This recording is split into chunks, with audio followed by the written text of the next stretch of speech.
देखिए इस प्रश्नावली का क्वेश्चन नंबर 6 देखिए, यही रैखिक प्रोग्रामिंग में आप लोग जो पहले प्रश्नावली पढ़ रहे हैं उसका क्वेश्चन नंबर 6। क्वेश्चन नंबर 6 दिया गया है कि एक उद्देश्य फलन z है x + 2y, इसका न्यूनतम मान आपको जो है ज्ञात करना है।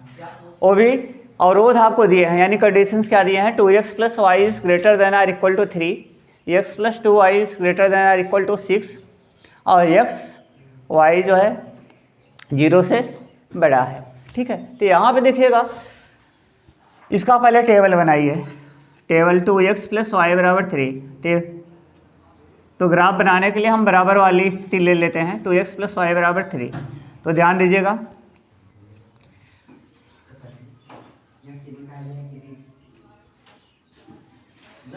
तो देखिए x y, ध्यान दीजिएगा x का मान 0 लिया, x का मान 0 लिया तो y का मान क्या मिलेगा, y का मान 3, y का मान 0 ले लीजिए तो 2x = 3, तो 2x = 3 तो x = 3/2, 3/2 का मतलब 1 पॉइंट है।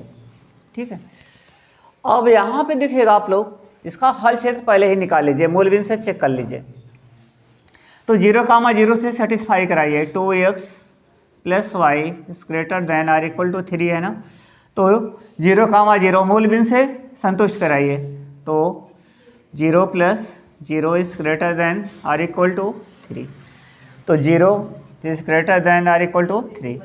तो जरा ये देखिए 0 3 से बड़ा नहीं होगा और 0 3 से छोटा बराबर भी जो है नहीं होगा, तो ये कथन क्या है, असत्य है। तो जब कथन असत्य है तो हल क्षेत्र मूलबिंदु के दूसरी ओर,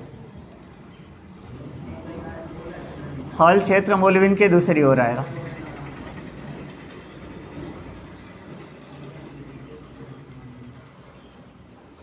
हल क्षेत्र मूलबिंदु के दूसरी ओर, समझ रहे हैं ना आप लोग। अब इसका टेबल बनाइए, x + 2y = 6, तो x + 2y = 6। यहाँ पे देखिएगा x का मान क्या लेंगे, 0, तो x का मान 0 लिया तो 2y = 6, तो y बराबर क्या होगा 3, y का मान 0 लीजिए तो x का मान क्या आएगा 6। अब इसकी यह सम क्या लीजिए, x + 2y is greater than or equal to 6, 0, 0 से चेक करिए कि कथन सत्य है या असत्य। तो x का मान 0, y का मान 0 is greater or equal to 6। अब यहाँ देखिए 0 is greater than or equal to 6 है, तो क्या कथन सत्य है, 0 6 से ग्रेटर भी नहीं होगा, बड़ा नहीं होगा, और 0 6 के बराबर भी नहीं होगा, तो ये कथन क्या है, असत्य है। तो हल क्षेत्र किधर होगा, मूलबिंदु के दूसरी ओर, हल क्षेत्र मूलबिंदु के दूसरी ओर, मूलबिंदु के दूसरी ओर।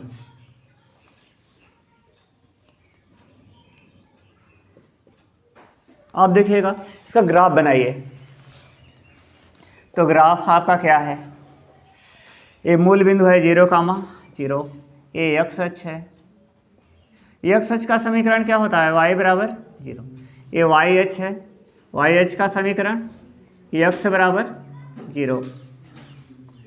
अब जरा ये ध्यान दीजिएगा आप लोग, देखिए इधर कि कैसा पॉइंट लिया जाए, तो पॉइंट सीधे सीधे ले लीजिए, 1 2 3 लीजिए ना, 4 5 6 तक ले लीजिए, तो 1 2 3, यहाँ पे 1 2 3 4 5 6, 1 2 3 4 5 6, इधर भी y अक्ष पर भी ले लीजिए, 1 2 3 4 5 6, तो यहाँ पे 1 2 3 4 5 6।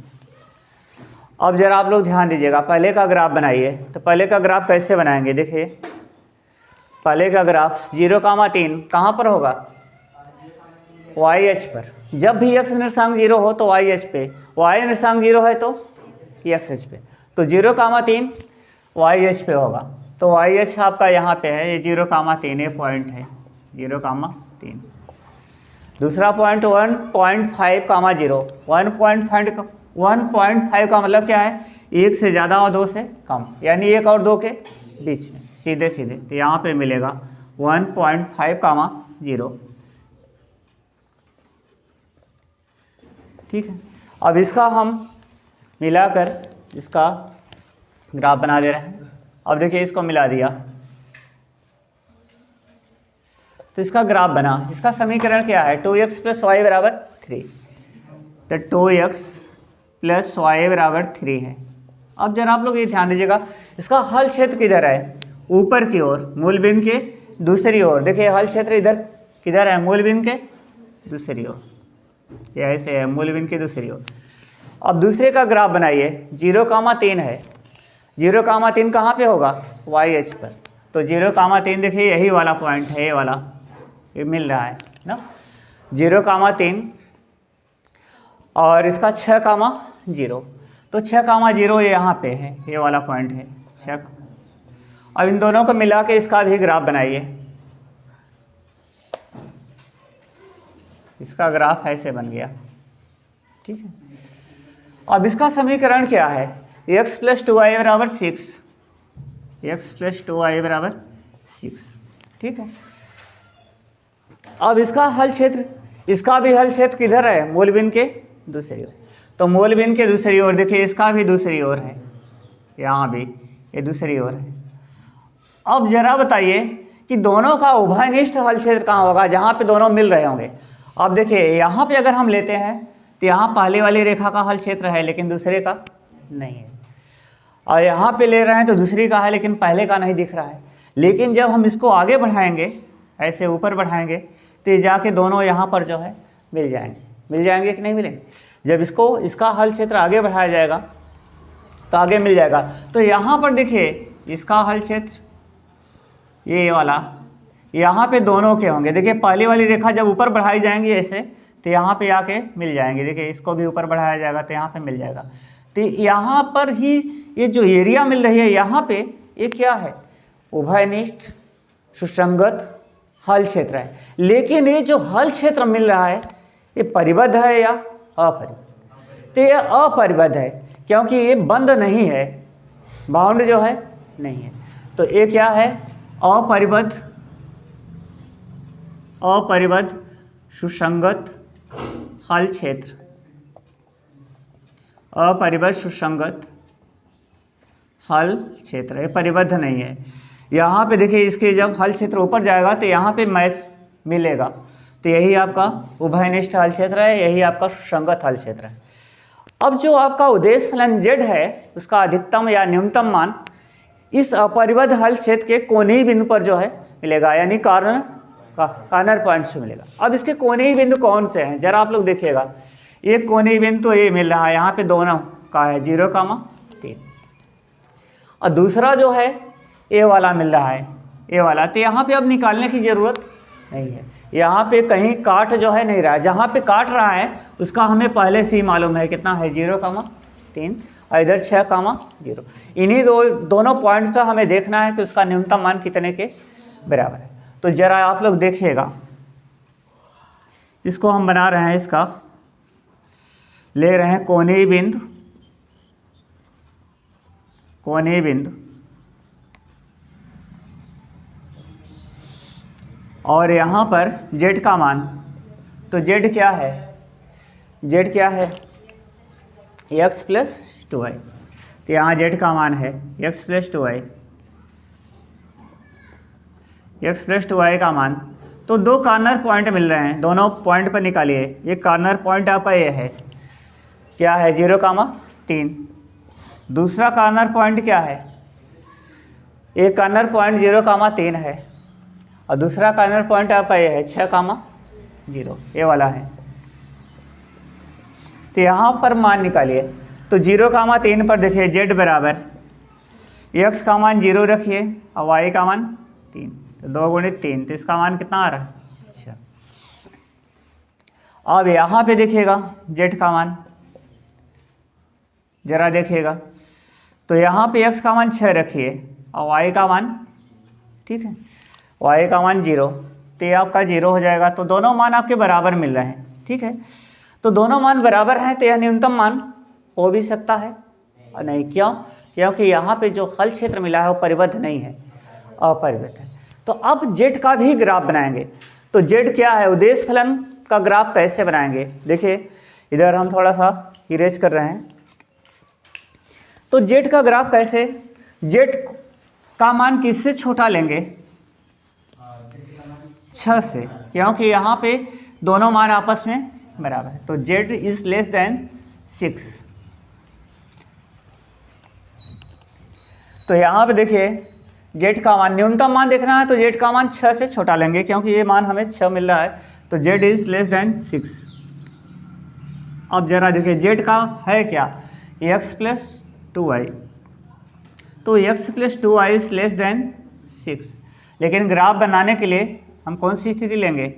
बराबर वाली स्थिति लेंगे। अब आप लोग देखिएगा, आपका जो दूसरा अवरोध है और जो आपका ये जेड का ये मान मिल रहा है जिसका हमें ग्राफ बनाना है, ये दोनों एक ही हैं।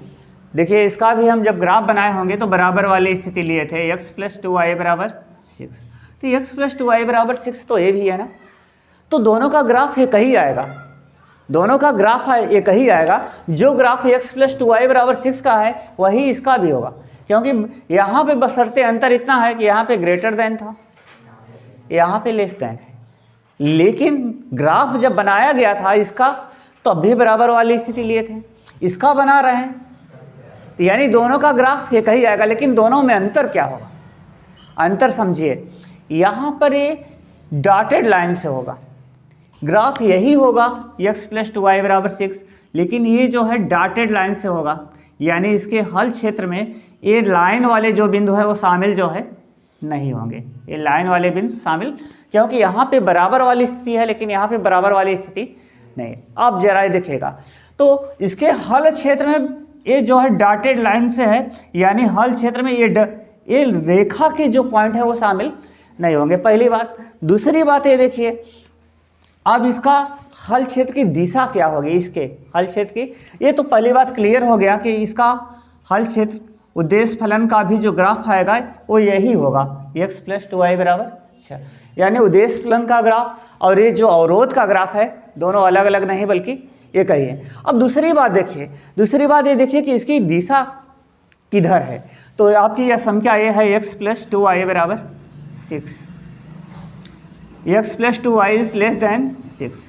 अब इसको 0, संतुष्ट कराइए, 0 प्लस 0 लेस देन 6। तो 0 छोटा है किससे? 6 से। तो ये कथन आपका सत्य है, क्योंकि 0 6 से छोटा है, तो ये कथन आपका सत्य है। अब देखिए जब कथन सत्य हो गया तो इसका हल क्षेत्र किधर होगा? हल क्षेत्र मूल बिंदु की ओर। तो इसका हल क्षेत्र मूल बिंदु की ओर है,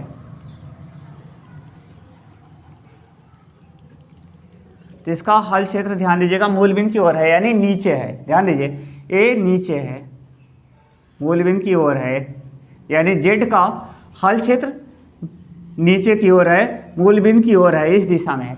अब जरा देखिए सुसंगत हल क्षेत्र की दिशा ऊपर है और इसकी दिशा नीचे है, यानी दोनों की दिशाएं विपरीत हैं, अतः हमें जेड का न्यूनतम मान क्या होगा? जो मिला है वही होगा। अगर दोनों की दिशाएं समान हो जाती तो हमें कोई न्यूनतम मान प्राप्त नहीं होगा। तो एक लाइन आप लोग लिख दीजिए, चूँकि उद्देश्य फलन जेड और सुसंगत हल क्षेत्र की दिशाएं भी, सुसंगत हल क्षेत्र की दिशाएं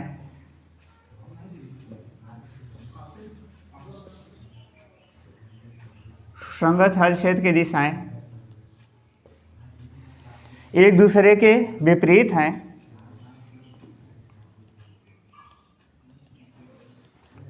एक दूसरे के विपरीत हैं,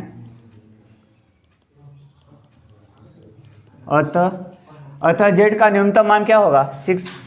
अतः जेड का न्यूनतम मान 6।